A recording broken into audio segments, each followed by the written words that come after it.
Hello all, my name is Piotr and I build Ru guitars.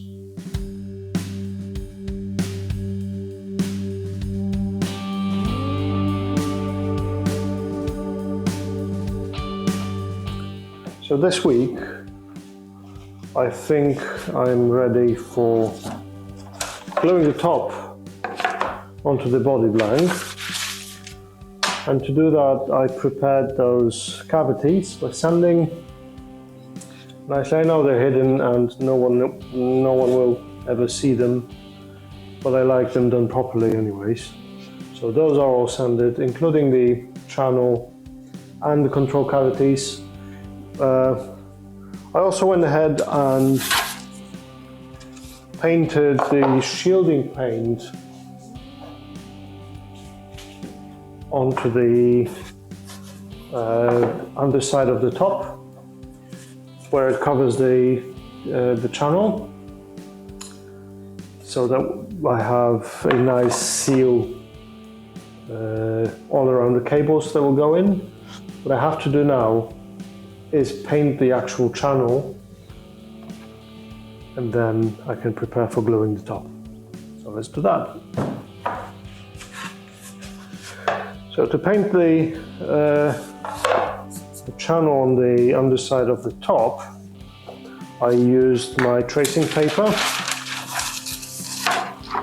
to get the correct location of the channel. What I did, I highlighted the center line and where the cavities are and where the channel is, and then I drew the cavities by lining up the top correctly. I drew the cavities and used the tracing paper in reverse to cut the channel with a sculptor blade, and then I just painted only the channel. So I put masking tape around it, and that way I have the entire channel. Well, I will, once I paint it on the body, I will have the entire channel painted all around. What I'm using is a graphite paint, shielding paint. I did 2 thick coats. This is absolutely enough to give the proper shielding. I like doing it this way, even though I will probably use shielded cable inside. I like doing it this way because that allows me to connect all cavities together, ground them together. So the bridge pickup cavity will be routed out, and this channel goes through it, so it will be grounded through this channel into this cavity and to the pots. And the same with this pickup cavity, it will go into this channel, so it will be painted as well. It will be all grounded together. To avoid any hum and buzz, it's good practice to shield the cavities. Some people like to use the copper tape. I prefer using the paint because it's just easier.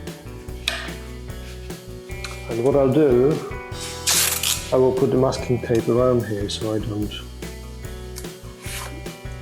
put any paint on the body.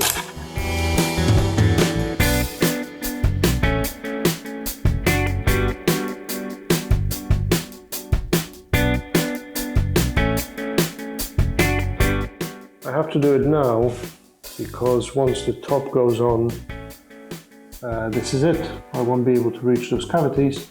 I will be able to reach the ends, so I'm not too worried about doing it nicely there. I can always finish it off once the top is on, but the entire channel needs to be done now.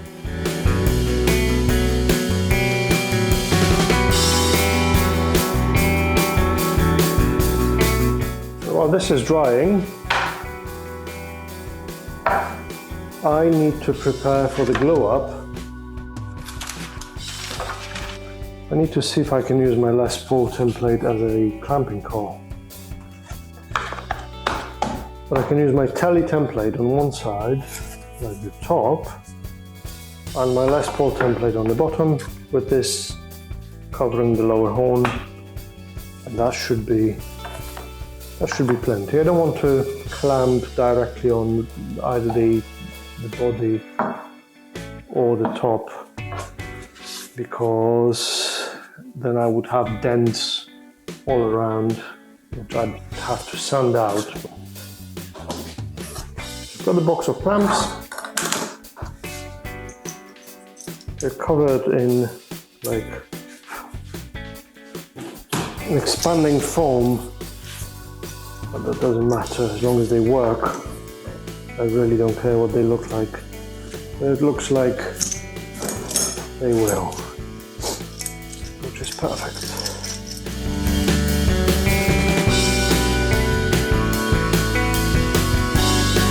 And what I want to do for clamping is, actually I'm going to use the telly template on the bottom. I've got 2x4 or 1x2, more like it, and I'll keep it off the bench so I can reach with the clamps. So these clamps will clamp the outline nicely, but to reach to the middle and clamp this section, I think I'm going to use these clamps because they're very deep. I have no problem reaching into the middle, which is exactly what I need. Let's do a dry run first.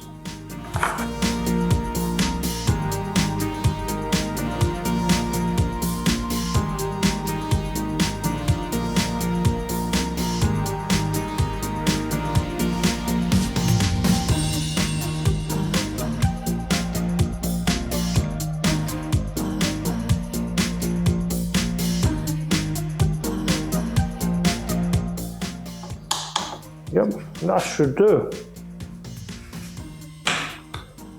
Now I need to take it all off.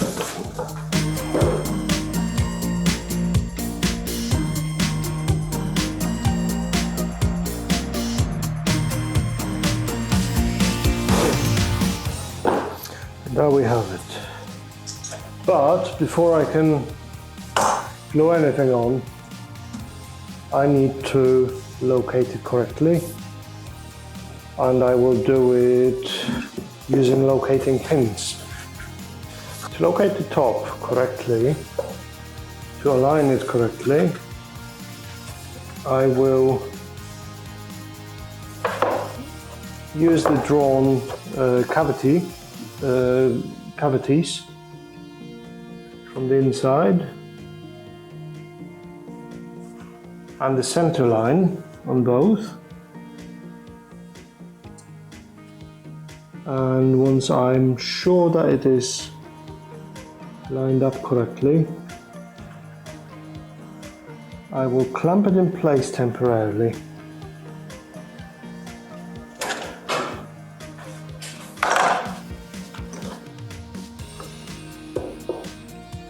And we'll drill 2 locating pins. One in the neck pocket, so it's routed out and disappears, and one under the bridge, preferably in the bridge pickup location.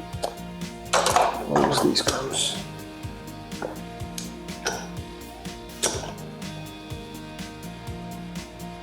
Center lines are lined on both ends. Just move it over here. Easy to drill.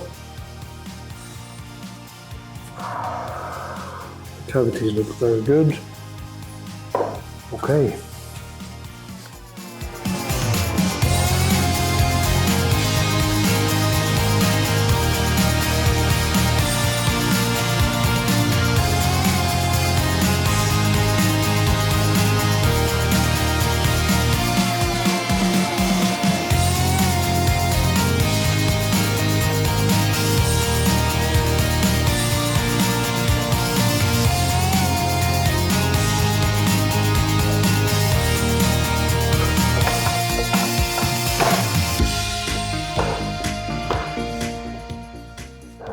lined up correctly.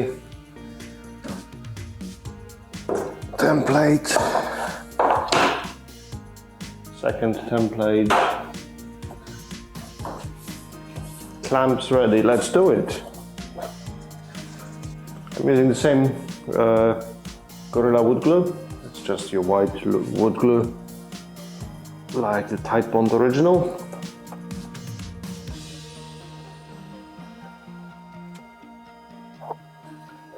This glue doesn't set very quickly, so there is some time, no need to rush it. Although it's quite warm now here in Perth, and it may start setting quicker than expected.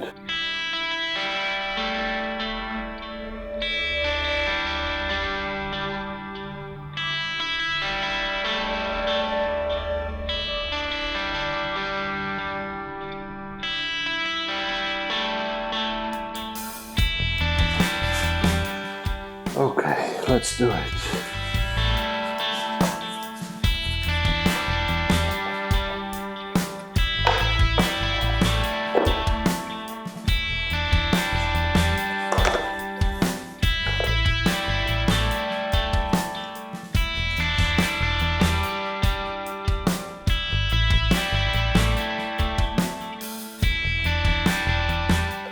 The top doesn't require huge amount of pressure, although it needs to be firm. And I need to be careful not to go too deep with the clamps because of the cavities.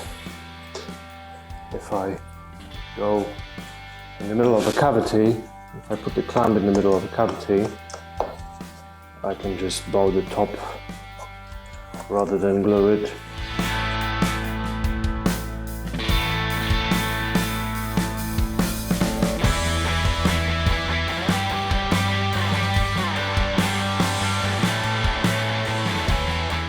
So while this is drying now, I can get started on the neck. Okay, so what I need to do here is to grab my neck template and find the best location for the neck on this neck blank.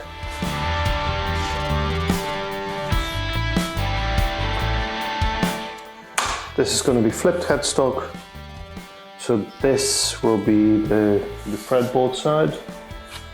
We have a knot here, and this is where the lines go off a little bit. Otherwise this is pretty straight. Oh, there's another knot here. Can we avoid it altogether? Yeah, we can. And this is pretty straight. This is quarter-sawn white cedar. It should be very nice. Okay, let's find the center of this blank and let's find the center line.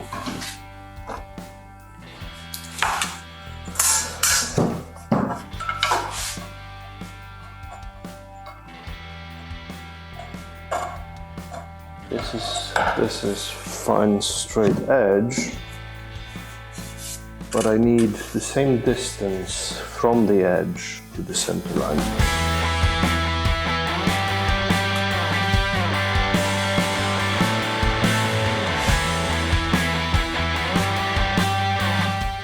And that is important because I'm gonna use a router with a fence to slide on the flat edge and to route out the truss rod cavity. This is the center line marked on this end.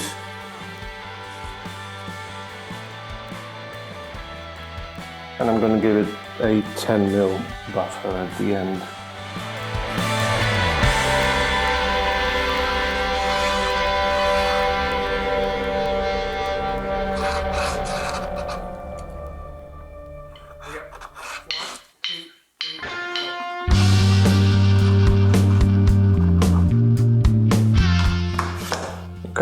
So that's the neck. I'm not going to draw the tuner holes because I'm going to locate them later on manually, so that they're perfectly straight with the strings. And yeah, this is what it looks like. I think this is going to be a beautiful neck. One more very important thing that I haven't marked is the nut location. So there are two lines for the nut. I'm interested in the one closer to the body because this is going to be critical for the scale length, this one. So that's the one I need marked.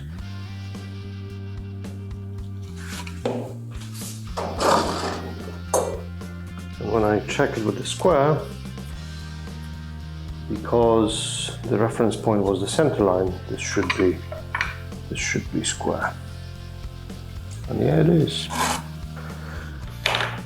And based on that, I can now locate the spoke wheel and the length of the truss rod.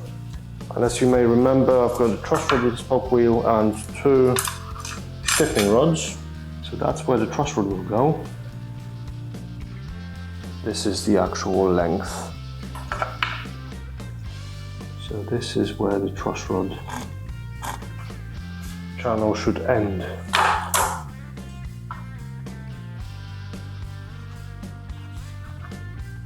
And I'm going to attach the neck blank to the workbench with the masking tape and super glue. I don't have a space here to put the clamp on. I would on this end, and I may still do it, but masking tape and super glue will be sufficient to hold it in place while I put the router to it.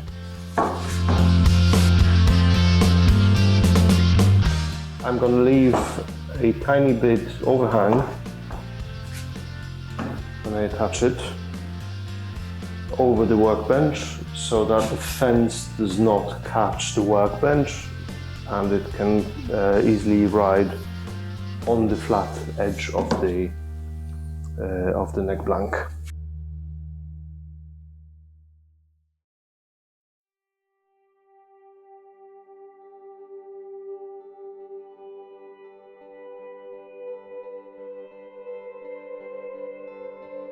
I have the router here with the fence attached, and this is just sliding in and out of the base, and I can very precisely adjust how far the knife has to be from the edge.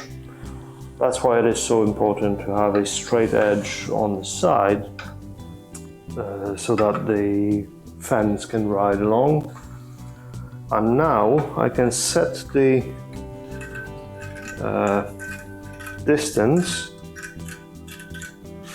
so that the router bit is right on the center line. And to do that, I'm going to have a router bit installed. I need to test this router bit to see if it's 5 or 6 mil, because I can't tell. It's got a knife on just one side, so I can't really measure it.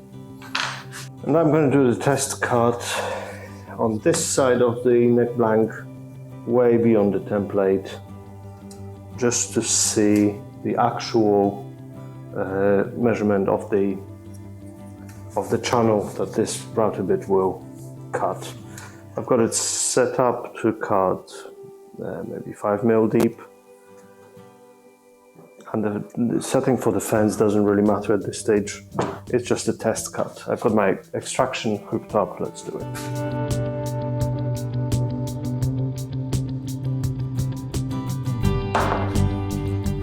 Okay, so this is the test cut. It's nice and consistent. Let's measure it. 4 millimeters, and this truss rod is 6 mil wide. So this cutter is not going to do it. And just like that, with the magic of a hardware store, this is a 5mm router bit. Let's try again. I'm going to do the same cut here and see what the size difference is.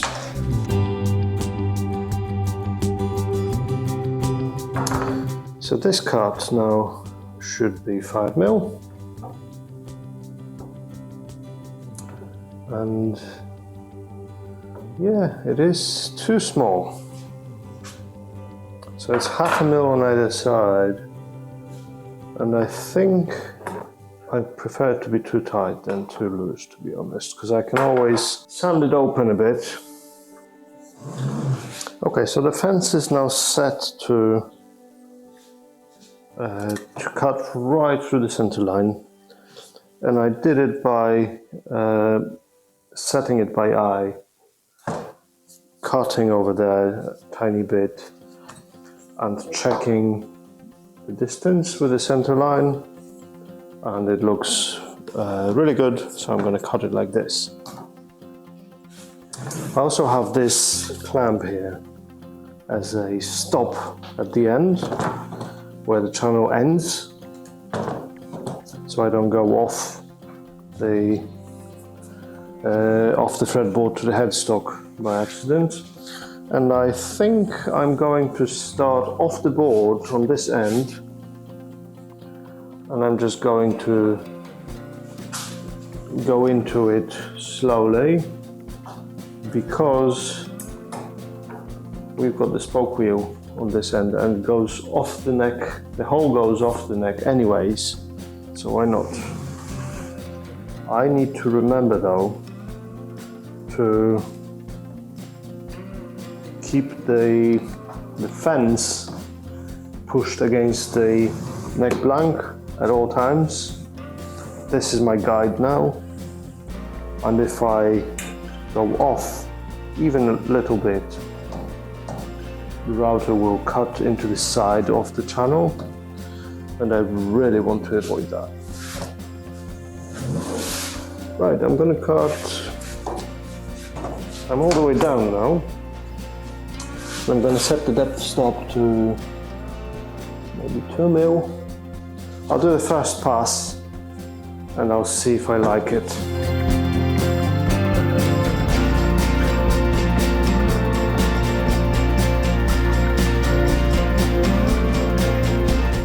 Okay, that's the first pass. 2mm deep, all the way to the end of the truss rod channel. It's a tiny bit too tight for the truss rod now, which is okay, because I can always enlarge it. I cannot make it any smaller if it's too loose. So let's carry on with the second pass.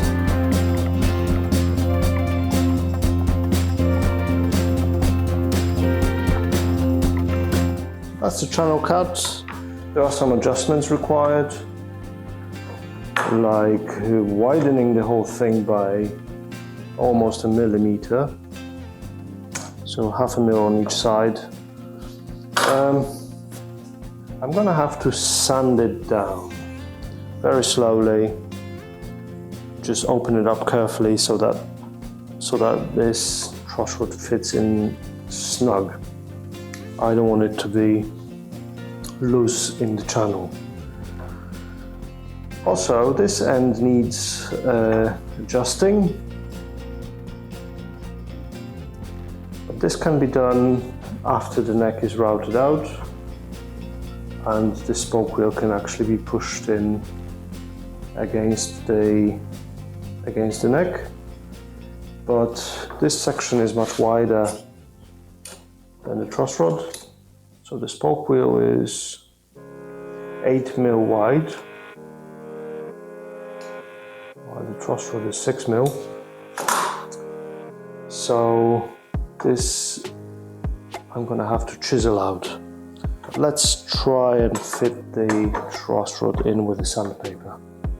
So I used masking tape and super glue to attach this piece of sandpaper. It's pretty coarse, like 120 maybe, to my ruler, And now I can go along the channel and sand the side. I just need to remember to keep it straight so that the channel is not tapered, and that I go along the entire length evenly so that it doesn't have wider and narrower spots.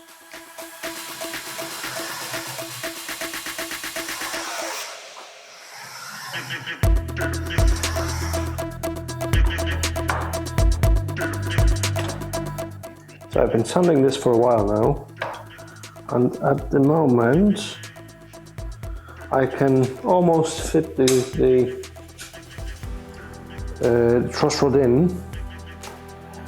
There are still a few places that are just a bit too tight, so I'll be working on these specific places.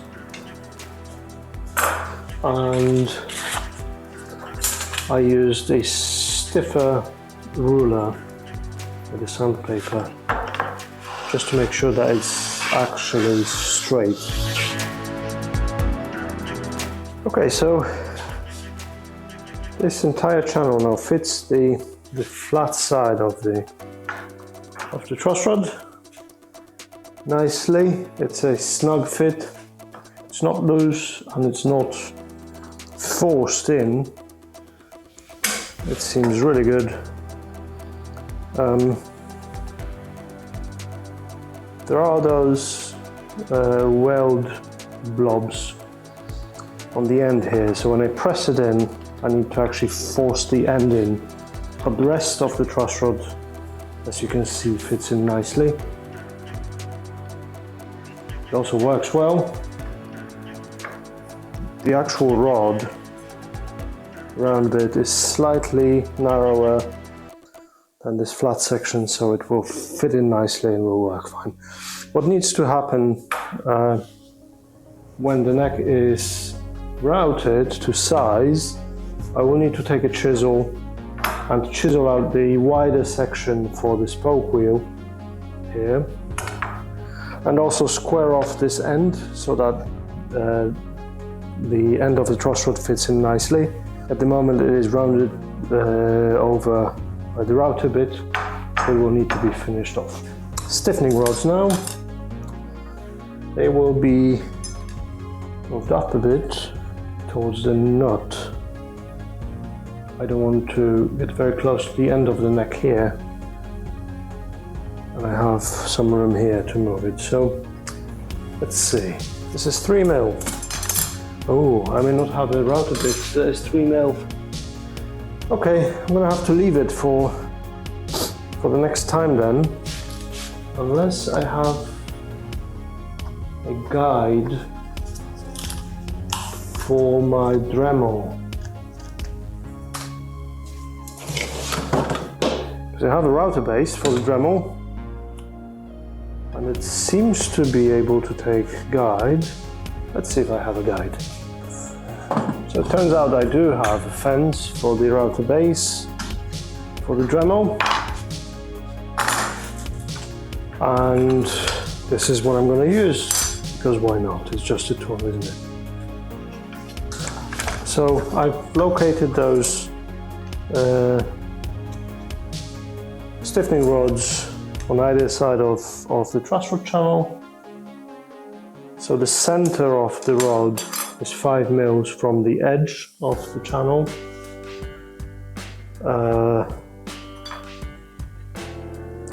So it's got plenty of meat here between the two. And also this is 3.2mm router bit, and this is 3mm rod, which is perfect because I'm going to glue them in with epoxy.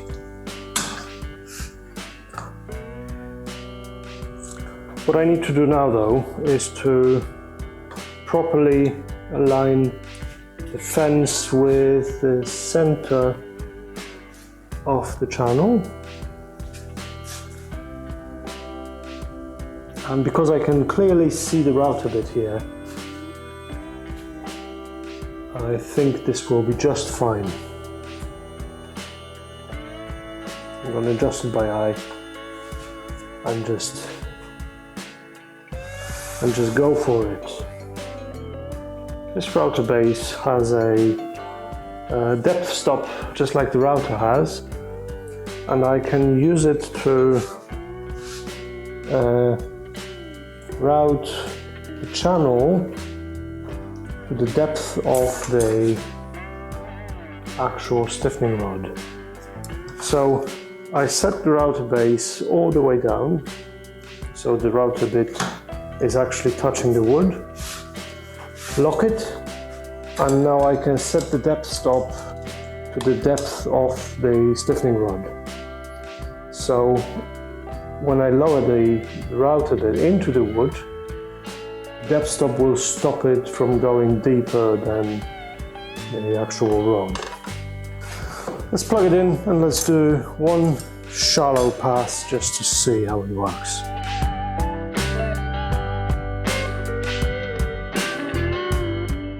Okay, so this is not very precise. This is not straight, unfortunately.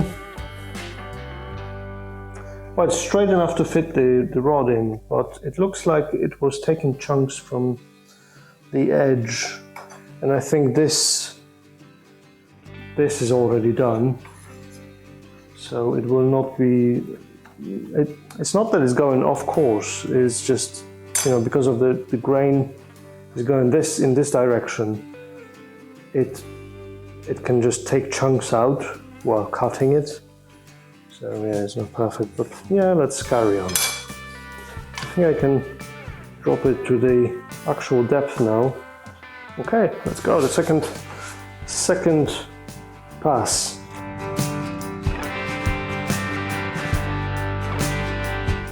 Okay, now this is a no from me. This method didn't work at all. It's just not good enough. I need to get a 3mm proper router bit and do it again. I think that'll do it for today. I'm very unhappy with how this channel turned out. It's a mess. It's a good thing that it's hidden under the fretboard. I'm going to have to mask it with some dust anyways.